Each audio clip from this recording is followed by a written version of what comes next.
বর্তমান রাজ্য সরকার তথা তৃণমূল কংগ্রেসের লাগামহীন দুর্নীতির বিরুদ্ধে এবং বিভিন্ন ন্যায্য দাবি দাওয়া নিয়ে আজ বেলডাঙ্গার ২ নম্বর ব্লকের ব্লক সমষ্টি উন্নয়ন আধিকারিককে ডেপুটেশন জমা দিল মুর্শিদাবাদ বহরমপুর সাংগঠনিক জেলা বিজেপি। এদিন কার্যত প্রাকৃতিক দুর্যোগকে উপেক্ষা করেই তারা বেশ কিছুক্ষণ পথসেবা করে।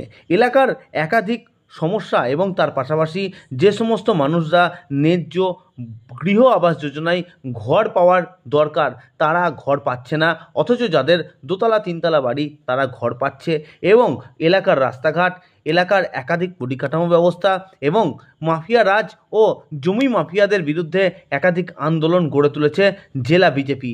জেলা বিজেপির দাবি করছে তৃণমূল নেতারা এর সঙ্গে সরাসরিভাবে যুক্ত এবং তার পাশাপাশি এক শ্রেণীর প্রশাসনের মদতে তারা এই অনৈতিক কাজকর্ম চালিয়ে যাচ্ছে দীর্ঘদিন ধরেই।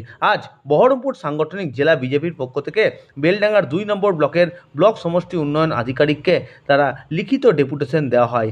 আজ আনুমানিক বিকেল ৫টা নাগাদ মুর্শিদাবাদ বহরমপুর সাংগঠনিক জেলা বিজেপির সভাপতি মলয় মহাজন সূত্রে এই খবর পাওয়া যায়।